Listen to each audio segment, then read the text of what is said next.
Hi everyone, welcome to another episode. This is the room remodel or the room addition that we've been finishing out for the last week or so.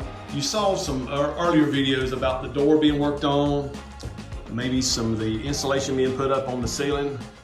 Today we're going to be installing the floor, and the painting's pretty much been done. The windows have all been done. I did do a complete enclosure of the windows with 3/4 inch insides, the jamb, as well as the regular door casing, window casing, framework. All this was put together and glued together, screwed together, and then put in as one unit. Turned out really nice. This is going to be kind of like a beginner how-to DIY kind of video. We're going to show you step by step on how to lay laminate flooring. And the laminate flooring we're using is this product here. It's a very attractive floor. I think this will look really nice with the walls. It's got a little cream in the little designs there that's going to really complement the walls, and vice versa. I'm going to be using several tools here. First of all, I'm going to be using a shear to make all my cuts. Now I'll show you how to cut this if you don't have a shear. There's multiple methods. You can use a chop saw, you can use a table saw, you can use a square and a razor blade knife. So I'm going to show you every method and every technique on exactly how to do this. So if you need to do it at your home or office, you'll be able to do it. The first and most important thing is to make sure everything is flat. So what I'm doing here is I'm taking the putty knife with this little 5-in-1 and going around to all these little white areas, making sure that nothing is sticking up. Something else you might run into from time to time is where the floor has been installed. You'll need to take a square bit, hold that down so it don't touch.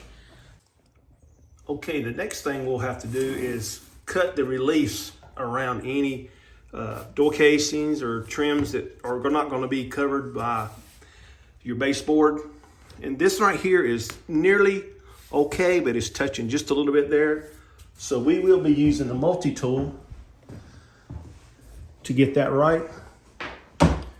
And what you want to do is you want to put a piece of flooring down and use the multi-tool pretty much flush, and just cut it by turning it on and just following the profile here. So here we go.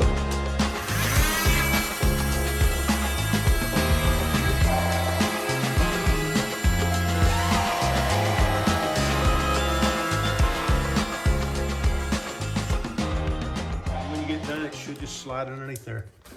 It gives a nice finished trim look without any baseboard molding. I'll continue to do that around the room.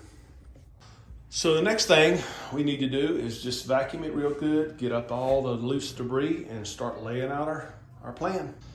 Okay, what I'm doing here is I'm laying some of these out to get an idea as to how much area a number of them are taking up. Actually, we can start off by measuring one piece itself. And one piece is exactly 7 3/16, I believe. Yeah, 7 3/16. So what I'll do is I'll measure the width of the wall from this wall to that wall at the door. And I want to try to make sure I don't have any little small pieces. I want to go ahead and divide out the width here by 7 3/16 to find out what I got. So my measurement I just come up with, taking the width, the greatest, 1/16 1/4, dividing it by 7 3/16. I come up with 16 pieces, 16.17 pieces across this whole area. So I'll be able to make that 0.17 up with baseboard, but I think I'm going to go ahead and cut this area over here flush against that threshold so that it starts off smooth and straight there at that one spot. And then I'll work it out over here, and again, baseboard and that kind of thing, we'll cover that up. So here we go. So what I'm having to do right here is I'm having to make a mark right here, because this is flush up underneath the edge here far enough. And I know the lighting is pretty bad in here.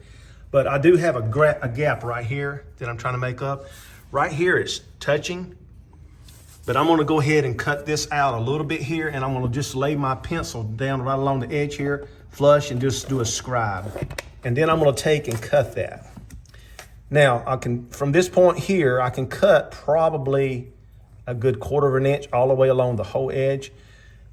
And I'm just gonna use the table saw to do that with, since I've got it here. But you can use a multi-tool, you can use just any number of things.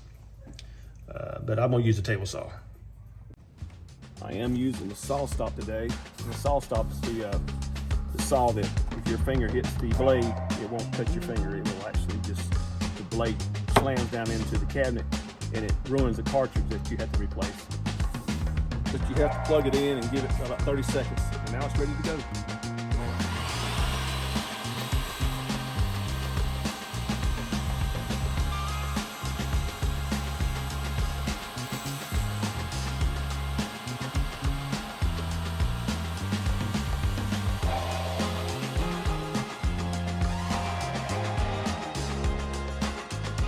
Okay, nice smooth area along there. Now I can take that little gray line off, and I think I will, just for the sake of getting rid of it and letting it be completely flush. But that's what you want. You want a good flush connection all the way across. So I'm gonna go ahead and take it back out to the table saw and trim that little leading edge there off.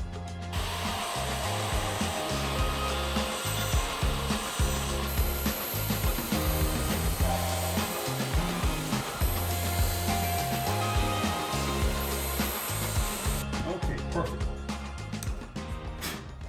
So that's what you want right there.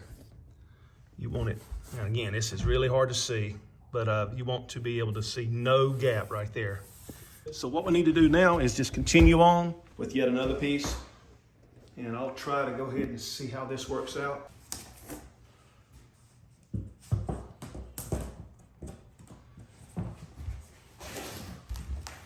Sometimes it takes just a little bit of finagling to get it started. Go ahead and pull it out away from the wall a little bit. You can generally get it started and get your lines flush.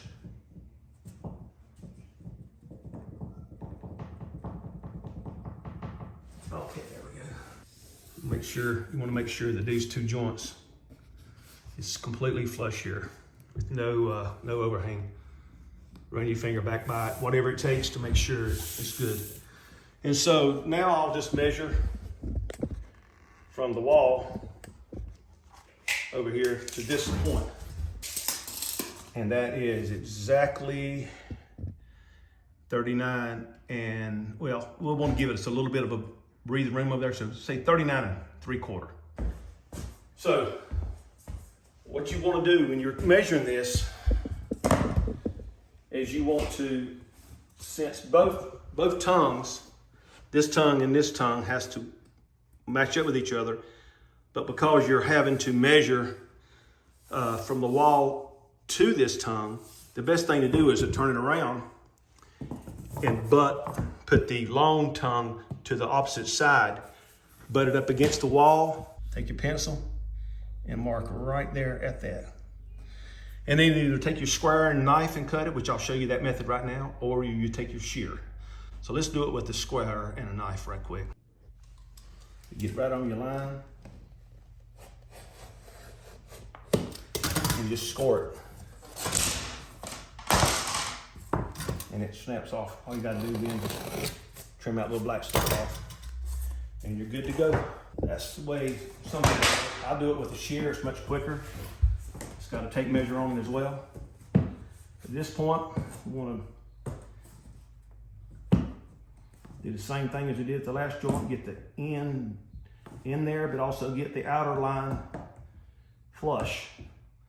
So we're starting off with a good foundation, which gives us a breathing room we need right there, and your baseboard will come out here pretty much to this point here and cover up that right there. So I think we're good to go. Now we just need to continue on.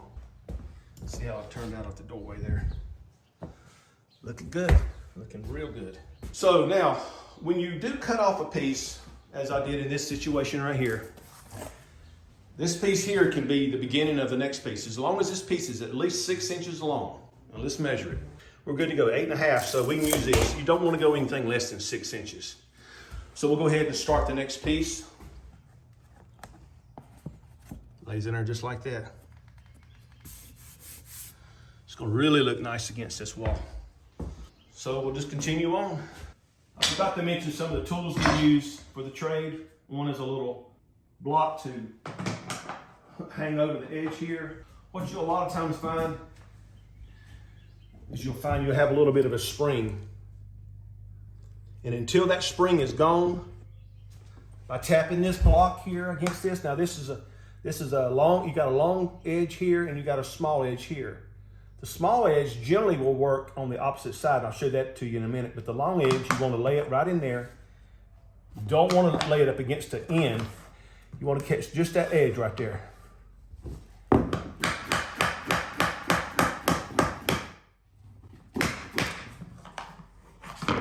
All right, see, I've already boogered that up, so that's not what you want. I'll go ahead and cut that off and use that for something else.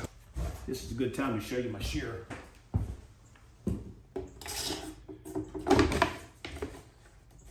Make sure you butt it up against the edge and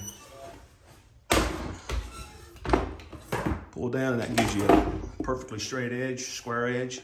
So I'm going to actually start over on this end over here because these butt ends are supposed to, when you know, I started with a 6-inch piece on the other side, but I was actually going against the grain because you're supposed to lay into this groove here. You can go the other direction, but it's best if you lay the short end into the long end. And again, there's a little spring here. Actually, it's gone away already, just me touching it. That's what you want. Now, you really want at least 6 inches between any joint here and the joint here. I think we'll get by with this. It's real close, probably 5 inches there. Just don't want anything less than that. So that's exactly 6 inches. Look at that. Perfect. The short end going into this long end is easier. It is. Now, notice this right here.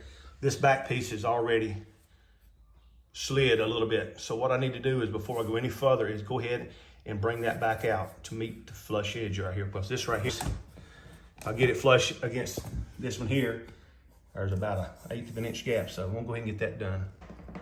Okay, that's perfect right there. Sometimes you can get a couple pieces together, go ahead and join them in the center and they'll all go in together, and that one did, so that worked out great. So I'll continue to do this, making headway. It's just a matter of just continuing to do the same thing over and over and over and over. You get it started right, get all your ends flush here, get all these jointed together, make sure you're 6 inches from your joints, and you want to overlap them. You don't want to just have them back and forth, back and forth. You want them one here, one over here, one back over there. So yeah, we're gonna make a pretty good headway. Got the door already done, and just a matter of just continuing on moving back this way.